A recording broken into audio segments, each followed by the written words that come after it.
save money. And the weird thing is that there's no, all the get-rich-quick stuff on TikTok and all that, it is all crypto and NFTs everything. There's always some way. There's a new version of stupid every year, you know? Later, why is that such an enticing thing for people who work so hard at making their money? Well, taking the long haul, being the tortoise versus the hare, is not human nature. Right. Our brains are wired by God for efficiency. You know, we want to burn the least calories possible to get the job done, whatever it is, which in the financial world causes us to look at get rich quick. And we don't think of it as stupid. I didn't think of it as stupid when I did it in the 80s and bought, you know, I started with nothing, had $4 million worth of real estate, lost everything because I borrowed too much money on the real estate and crashed my own life down on my head.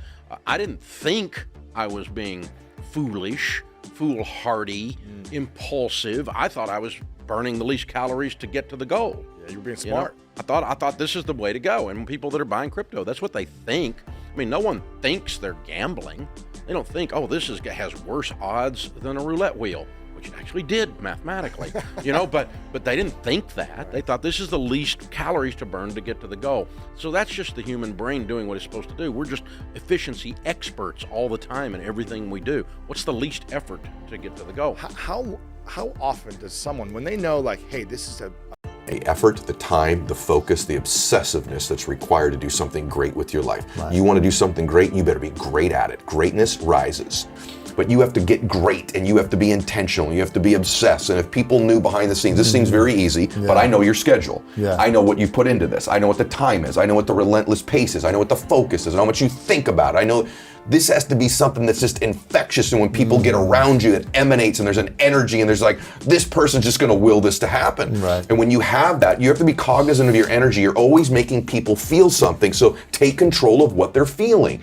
And so I think just most people dramatically underestimate the amount of obsessive, crazy, relentless focus it takes to be great at something. Yes. And then they go, well, I don't want to be that out of balance or control. Then you don't want to be great, because there's going to be a period of your life, not out of balance, but where some things take priorities over others. That's not a lack of balance. Nothing's like this all of the time. And by the way, the hardest working you've ever been, the most crazy focused you've ever been, was the happiest you've ever been in your life. You go back, well, when I was studying for my master's degree or whatever, so you're like, weren't you crazy focused? You were busy all the time. If you're a mother and you're carrying this baby and this the hardest thing you've ever do is carry this baby, plus you had a job and you're bringing this person on, it's the happiest times of your life. Or when you're the most, you feel out of control. You're the most obsessed is when you're the happiest. It's this just flawed belief that when you reach your personal goals. It doesn't matter how you celebrate, it matters that you do. This will create a marker in your brain to rewire and reinforce the behaviors that led to the success in the first place. Yeah, I think in terms of what people have direct control, like you can't control what the Fed does, you can't control what the stock market's going to do tomorrow. There's so many things outside of your control, but people spend the majority of their time focusing on that when they could be spending that time figuring out how they can make more money or how they could cut back to save more so that they have more left over. And I know that's easier said than done. And I know a lot of people just aren't in the position where they could be like, oh, okay, I'll just work harder if they have, you know, a family or responsibilities or other things that pull their time away. But I do think just always work harder, Graham, until you run out of hours. I think those things would benefit people the most. I knew I wanted to feel alive, and going into work every day made me feel dead inside. So I'd be good. Oh, no. And for years, when I would go into the neighborhood where that office used to be, a dark cloud would come over me because I had so associated it with just negativity. It was horrible. So as I'm that's doing a good that, lesson. You know, if you are doing something that doesn't bring you joy, or that makes you feel like crap, or that makes you feel anxious and stressed, it's probably a good time to think about what you're doing and change it. Most definitely. And hopefully be wise in that circumstance and realize that the reason that people say that money can't buy you happiness is because it's absolutely true. Now, money's powerful. It's probably more powerful than most people think. So it just isn't what you've been told. Right. So the money is not going to change. Money was energy.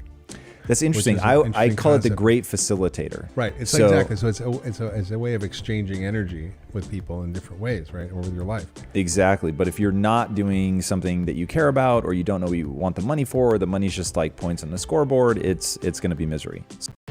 And I want to challenge people. I have this principle I call the D to C principle. And it, instead of being derisive and saying, oh, so stupid, that's ridiculous, I would never do that, I actually want to encourage everyone to be C, curious. Why would a guy like Lewis intentionally spend money on a business class ticket? Man, he earns good money. He has a lot of options. He must know something that I don't, and I want to understand why.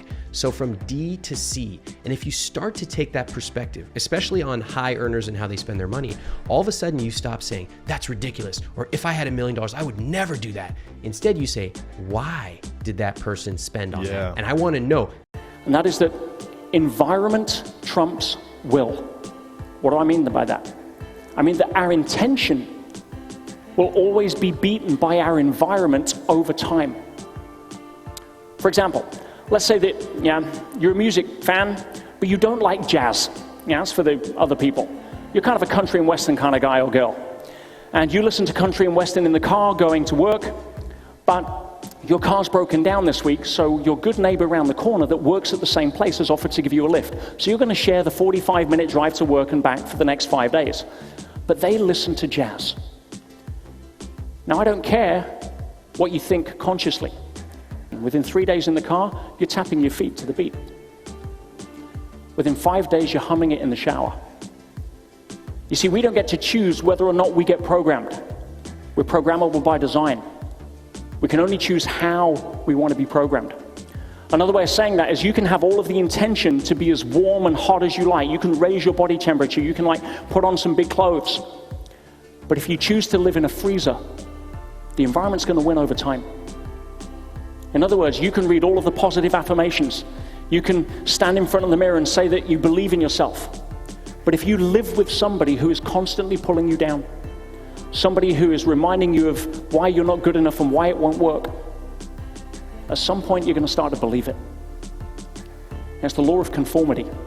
If you hang out with 9 recreational drug users, I've got news for you, you're most likely going to become the 10th.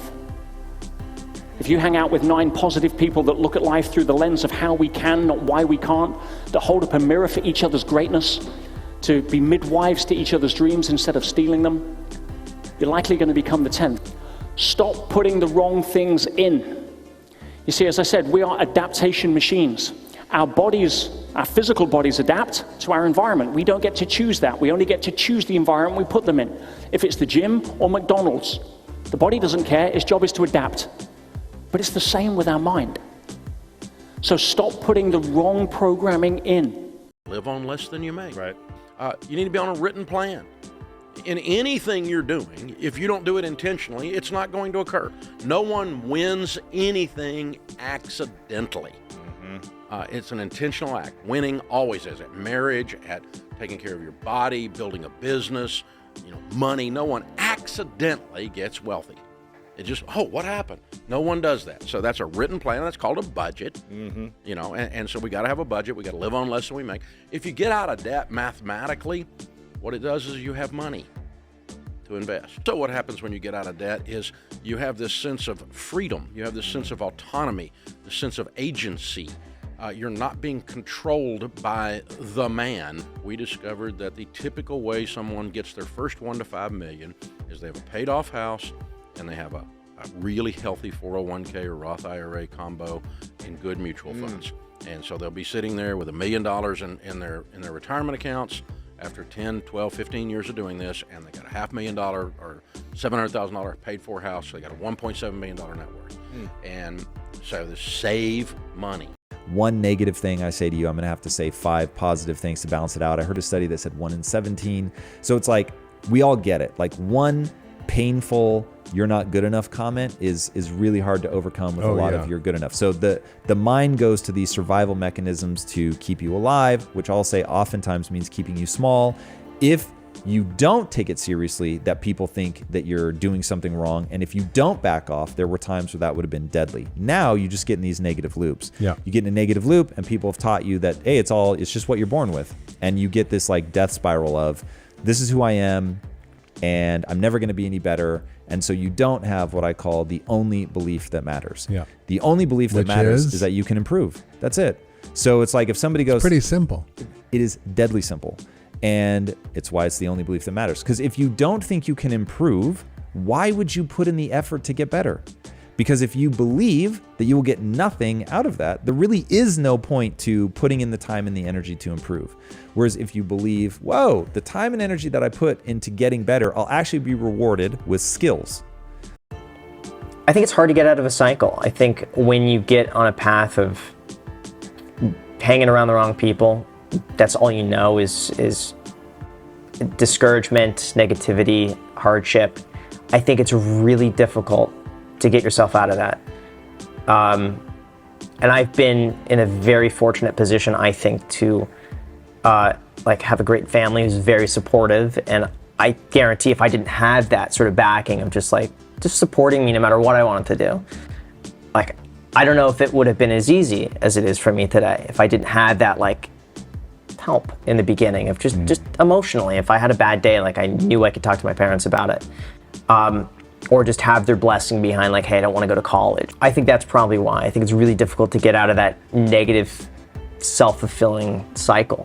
If all you know so far is failure, why would you trust the process of thinking anything different? So why do we all have this poverty mindset? Why mindset? How does that become such a poverty mindset for so many millions of people? I think it is to keep you alive. The brain is going to make sure that you don't get yourself ostracized from the group. So the brain isn't designed to maximize your status in the group. It is designed to keep you alive. So doing things like pushing yourself, holding yourself to a high standard, taking risks, learning from the failures. For a long time, that was a high risk endeavor, because if you didn't understand how you fit into the group, you alienated yourself. Let's say you were on a ship and they're like, yeah, forget this guy, we're leaving him on this desert island. It could quite literally mean death. Or if you were in the tribe and they kicked you out, you were getting eaten by a lion. You're dead. Right. So there's a reason. We are social beings. Yeah, for sure. There's a reason from an evolutionary standpoint to have that be high stakes. But in a modern context, it becomes a fixed mindset versus a growth mindset. So Carol Dweck has a brilliant book on the subject called Mindset. And she said, with all the good intentions in the world, when you do something well, people are going to reinforce the behavior as if it were something based on an innate trait. So if you get good grades, your parents are like, you're so smart, look how clever you are. And the worst part is that feels amazing, but it builds in this fragility of what happens when I encounter something that I don't understand. So then you try to hide from it. You try to always do things that are easier for you. So she said, better to praise the process. So instead of saying, hey, you're so smart, you say, wow, you must have worked really hard to get grades this good. So it's a fundamental belief pattern around whether you're born with intelligence and talents and they are fixed, or whether, no, we all have some talent and intelligence.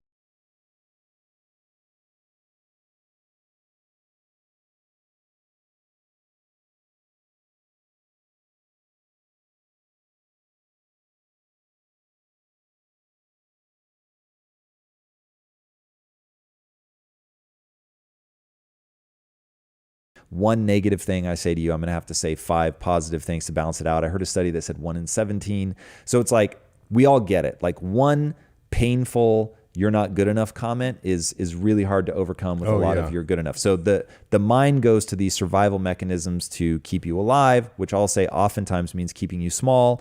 If you don't take it seriously, that people think that you're doing something wrong. And if you don't back off, there were times where that would have been deadly. Now you just get in these negative loops. Yeah. You get in a negative loop and people have taught you that, hey, it's just what you're born with. And you get this death spiral of, this is who I am and I'm never going to be any better. And so you don't have what I call the only belief that matters. Yeah. The only belief that matters is that you can improve. That's it. So it's if somebody goes... It's pretty simple.